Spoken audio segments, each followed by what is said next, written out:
I would argue that somebody that's not doing that and they're not training multiple hours a day, every single day is their profession, that you're gonna be way more effective in a combative environment, keeping that lead hand as an ability to strike, grab, flank, push, manipulate your firearm. You're gonna be way more effective keeping that lead hand free as opposed to loading it in the other hand. The information in this podcast is for entertainment and educational purposes. Our informational content cannot address all dangerous situations and cannot guarantee your survival or prevent injuries when the unexpected happens. The decision to carry a firearm, either for recreation or for personal defense, carries the risk and potential for injury and or death. Therefore, it is advised that you seek out and acquire proper training before using a firearm or any firearm-related product. What are some self-defense techniques? What would happen if there was a global internet outage? What should I do if I hear shots ringing out? Or what I should do if there's a major terrorist attack? What should I have? What's the best? What should I do? What does that look like? What would you recommend? Is there anything I could do?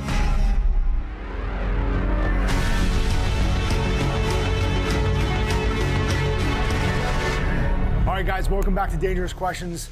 It's cool because we are gonna get live callers today. We opened up a phone line, so it's a lot easier to call in and ask your questions. I'm just pumped because we get to dive into context, the scenario, what people really want to break down, and we get to do it. An Ironclad original, and I'm stoked. Let's go. Let's hear the first question. Where are you calling from? Delray Beach, Florida. Well, welcome from Delray. What is your question? My question is this: how would you handle a situation like this that just presented itself not more than an hour ago? Driving my vehicle, person comes up from behind me, enraged for some unknown reason, absolutely enraged, starts using his finger, pointing it at me as if he's got a gun, literally pulling it back as if he was, pulling a slide back and pointing it at me. Obviously, I'm boxed in. I have nowhere to go at this point. I just decided to avoid conflict and wait till the light turned green to pull away, but... Yeah, no, that's a great question. I mean, so you're talking about a road rage situation, correct? Yes, absolutely. And is this in a vehicle? Are you in a vehicle? Yes. And so this other vehicle or this guy's behind you? Correct. Okay, see, this is where it's great to be able to, paint the picture and add a little bit of context. So you've got a guy behind you, whatever the situation was, right? We see road rage all the time, but how are we setting ourselves up for success for that scenario? The things that I'm already asking myself is, are you carrying? Do you have a firearm? Yes. Are you prepared? Because things can escalate really quickly. I think you did the right thing already. I heard you say, hey, look, I chose to avoid, but sometimes it gets really intense very quickly. If that guy jumps out of the car, did this guy get out of the car? No, he didn't. Okay, because that indicator right there that's what I'm waiting for. In these scenarios with road rage, because they are so dynamic, I'm drawing a line somewhere. I have to draw the line to say, if that guy gets out of the car, if he's being really animated, he's making, threats to me, pointing at me, yelling, you can tell. I mean, you can tell when people are really fired up. And I would say to myself, like, okay, I've got my firearm or I've got whatever courses of action, my doors are locked. Maybe you have a way to get out, maybe you don't.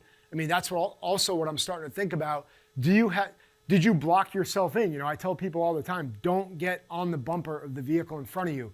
Because if this guy gets out and he is being active, he's got a baseball bat, a blade, whatever the case is, I do want to try to get out of there.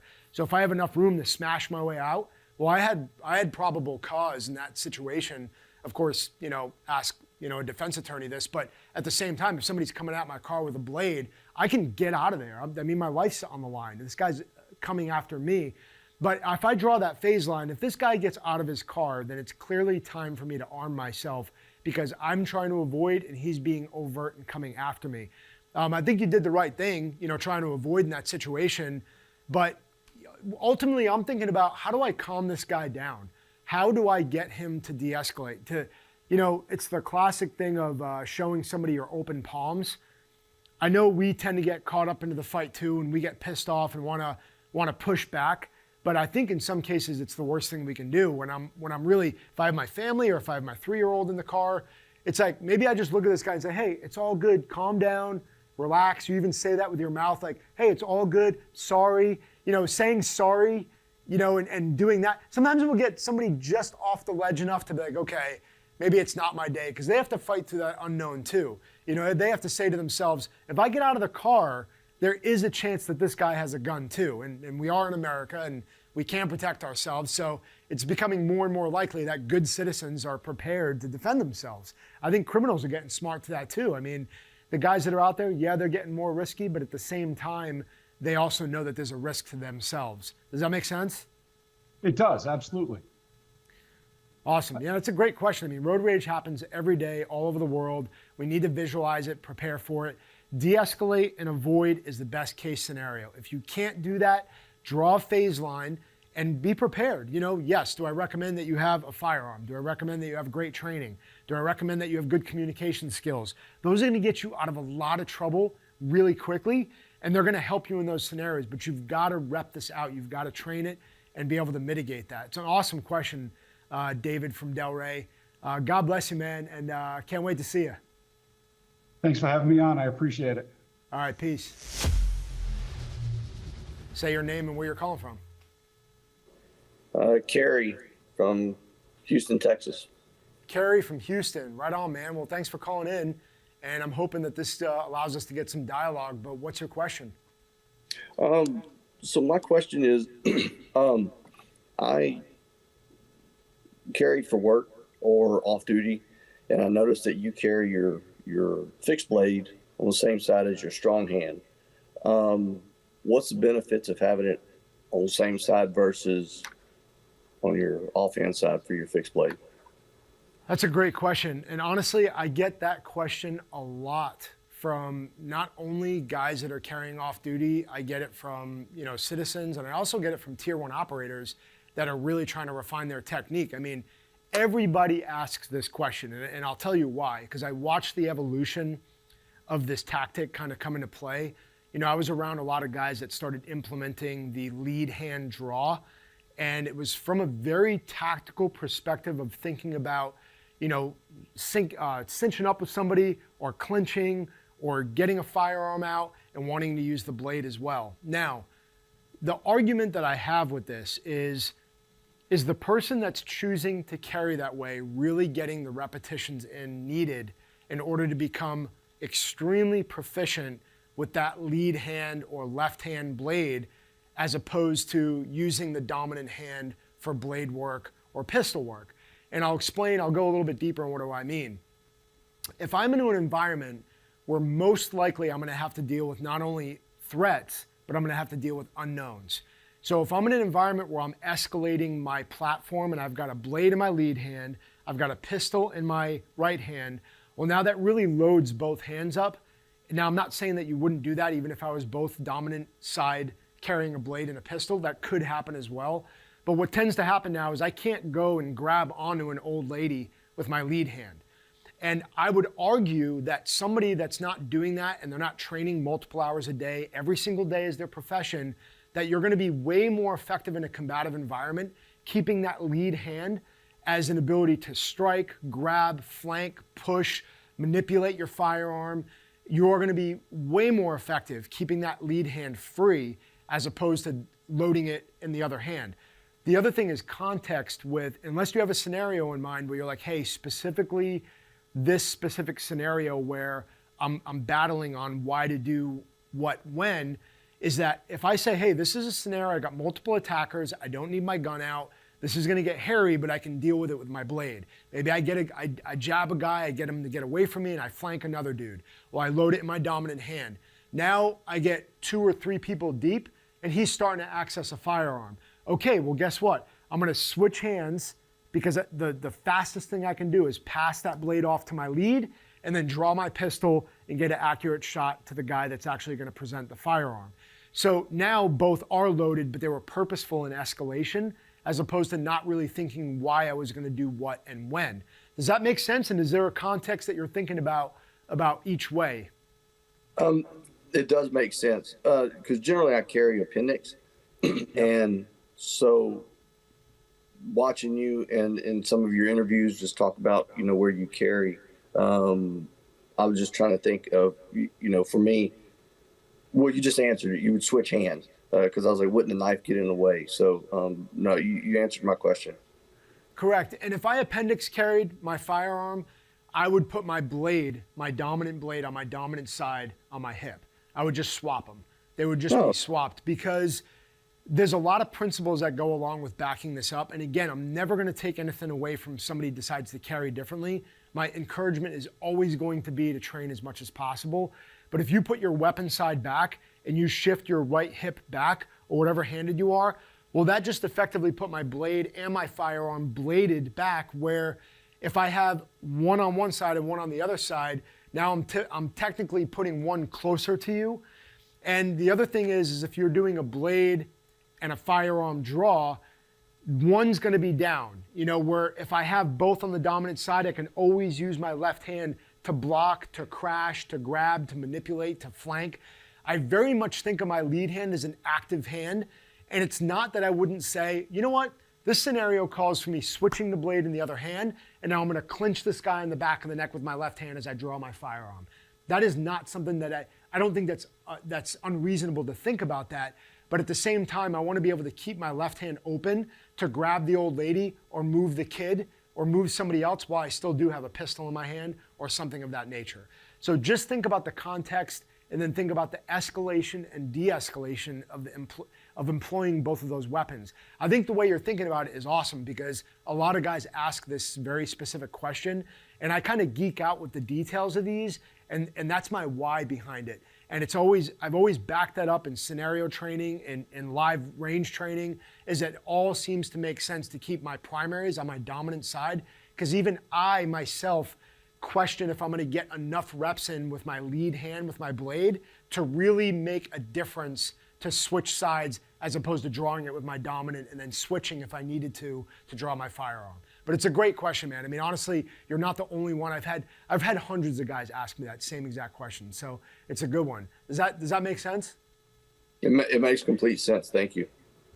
Awesome, man. I appreciate you calling in, dude. Thank you so much, and God bless you. Yeah, you're welcome. Thank you. All right, I do get that question quite often, by the way, because guys want to know where to carry. But I've also seen tier 1 guys say that's just the way that I'm going to carry. I'm going to choose to do it on my lead side. Maybe they want to switch things up. Maybe they feel more comfortable with that way. I've seen guys say, hey, I just like the blade in this hand better. I personally like my blade in my right hand with my lead hand up, being able to move and be very, very active. Even thinking about opening up a door. If I choose to say, okay, I'm in a fight, I load my left hand. All right, well, if I open up a door now, I'm doing it with my left hand, I'm putting that side forward, and I just like thinking about keeping everything back so that if it is a pistol, I'm being active with that hand, opening, changing, and flanking with that side as well. So, great question. Thank you, Mountain Tough, for sponsoring this episode. If you guys are looking to get in elite shape, in great physical condition, and boost your overall fitness, you can do it with the Mountain Tough digital training programs. Right now, it's free for 14 days. You can train anywhere you travel with minimal equipment, whether it's in the gym, outdoors, or even at your house. Their app offers expert, progressive plans to build strength, endurance, and resiliency to prevent injury and burnout. They have follow-along coaching videos that will keep you fired up and motivated at every level. Designed for mountain athletes, hunters, tactical professionals, and outdoor adventurers everywhere. Mountain Tough is led by elite athletes and military veterans. You can start your free trial today and use the code DANGEROUS at checkout for 40% off your annual subscription. These guys are locked on when it comes to elite physical fitness, and it starts from the ground up. Go check them out.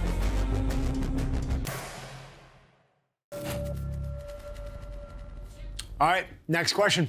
Hey Dom, you've mentioned the importance of preparation and training to handle combat situations, but even with all the training, fear still seems like a natural response when you're actually in the thick of it. So how do you train yourself to control that fear rather than letting it take over? I talk about this a lot with controlling that adrenaline, that fear, that shock response. It can come in so many different ways. I think the best way to describe it is just think about when you're ambushed, when something happens and you don't expect it, or you get scared, or somebody comes around the corner, or you're getting pulled over, or somebody throws something at you and you have that flinch response. That's an ambush, and your body is going through this physical response. of adrenaline and heart rate increase and breathing and all of these different patterns that start to come up that can happen in an instant, it can happen over a period of seconds, but that still always is an opportunity to understand that feeling, to get acquainted with it, to build a relationship with it, and then to guide it along the path of more confidence and surety in what you're doing. This is the quote that I always say, hey, if you want to get better at something, well, expose yourself to the threat dynamic as much as possible, as far and intensely as possible, and that's going to help you get to that point, that breaking point of understanding, okay, that's how I react when somebody puts a gun in my head and I didn't expect it. Now, how can I breathe, orient, work through the scenario, do the techniques necessary to be able to close the distance and crash the gap. So for me, it's always going to be find the dynamic that's causing that fear, right? If we're talking about in combat and in training, that fear tends to want to come up. But I've gotten so used to knowing that, okay, if I freak out or if I do something that's off kilter or I allow my heart rate to take over, then I'm not going to make a good decision. I'm not going to have a clear head to make the best decision that I possibly can. I would rather know it's happening, put it in its place and say, okay, what do I actually need to do? What is the fact? What is the reality of the present situation I'm dealing with? And then take action. So realistically, you need to be able to train that response over a long period of time. Start small, continue to build on it again and again and again. That's really the biggest way that I've developed that, and I see professionals do it all over the world. You even hear Mike Tyson say he's always scared when he gets into the ring, but the second he starts fighting, it goes away. Well, it took him a few times to realize, oh wait, that feeling that I had isn't real in the fight. It's only something that I live with, and when I step into the ring and the bell goes off, everything changes. Now he's the fighter that he knows he is. So we have to be able to work through those obstacles, knowing that we might have to carry some of that feeling, and then work through the problem in the fight or on the X or in the action that we're taking.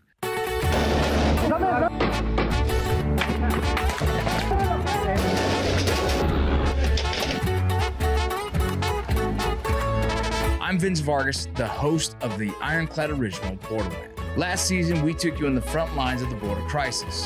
That was just the beginning. Now, we're going deeper.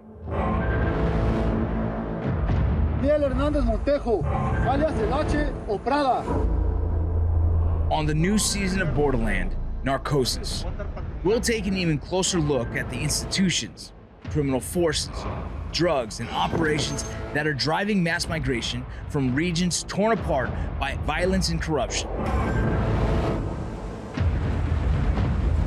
We're pulling back the curtain on the ruthless forces that drive mass migration.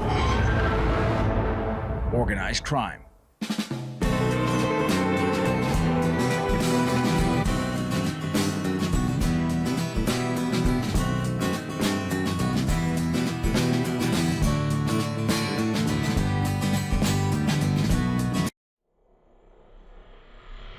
Next question. All right, as a dad, I'm supposed to keep it together. Yes, you are. And make my family feel safe. But how do I help them not be afraid in a high pressure situation when I'm afraid too? How can I manage my own fear so it doesn't affect my kids? It piggybacks off the same thing that I just talked about. You have to make sure that you can control yourself in those situations. Now, is that going to make you immune from getting ambushed and going through a scenario that you didn't expect? No, it's happened to me. But I do have to remember in those moments they are watching and they're mirroring your behavior. So it really is important that no matter how you feel, that you start getting ahead of it. What can I do? Simple thing like breathing. Start to create a new breathing pattern. Deep breath. Exhale slowly. Start to focus in, open your aperture, open up your awareness of what's going on. Just that single thing alone, even communicating them to do the same thing, can really change the dynamic of what you're dealing with. Hey guys, I know this is really tough. Everybody take a deep breath right now. And guess what? They're gonna listen to dad and they're gonna do the same thing that you're doing. Then everybody in the room feels, okay, dad's got it under control. He's already giving us some clarity and direction on what to do. We're taking a deep breath, we're calming down, we're knowing what's going on. And you've got to just keep your composure. You are the leader. You are going to affect how other people respond. So it's really, really critical that we keep our focus Even though we're freaking out inside, talk about early public speaking for me. I'm like, oh my goodness, I've never done this before and I got to get up there and I just have to own it. I have to go through that feeling that Mike Tyson carried, the nervousness, the feeling of wanting to puke, but then get in the fight and all of a sudden you're in it and you're winning and you're in the battle and you forgot all about that feeling. You have got to step up to the best of your ability. And look, what you have in that fight is what you have. You got to bring everything you have to bear and do the best you can. Give clear communication, keep your composure about you, take deep breaths, and focus on the next thing that you can control and make a positive effect on while keeping everybody else calm as well. Again, you're the leader in your family. You've got to step up to do that. And if you're not sure about that now, get the training you need, expose yourself to the environments to increase your confidence. That's your duty. You should be taking medical training. You should be getting self-defense training. You should be able to convey that to your family. If you have children and people to protect, it is your responsibility to get rid of that fear and be prepared for it ahead of time. That's the biggest thing to take away from that. All right, next question. Can you tell the difference between just feeling fear and actually being in danger? Can you tell them apart in a combat situation? All right, so we're gonna kind of sum up combat situation as any threat scenario that we could find ourselves in, whether it's overseas or here at home, bank robbery, 7-Eleven, it doesn't matter. So fear and being in danger, they have a close relationship, and we need to understand the two because one can lead to the other. And I think it's important to recognize that if we're feeling fear or anxiety in a situation where there could be more danger, it's leading us to a point where we need to take action.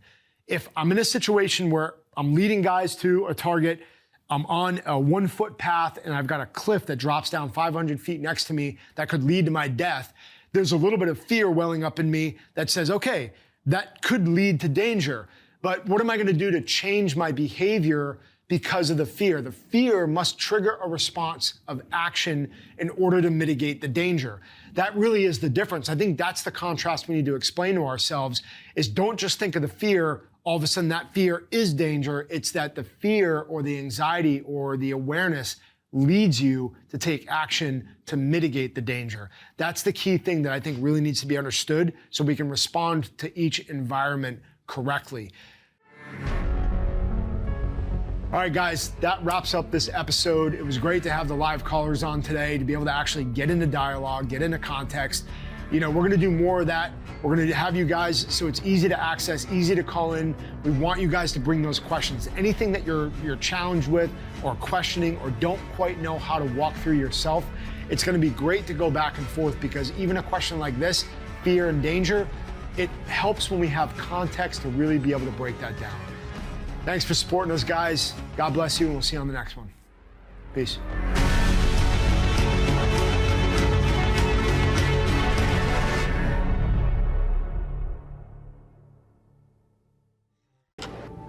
Ironclad creates premium content no matter the environment. From extreme elements to unforgiving terrain, we thrive on crafting content that captures the essence of your brand in the most challenging conditions. Bring your brand story to life, ensuring your message leaves an impact. Ready to elevate your vision? Connect with us today at ironcladagency.com.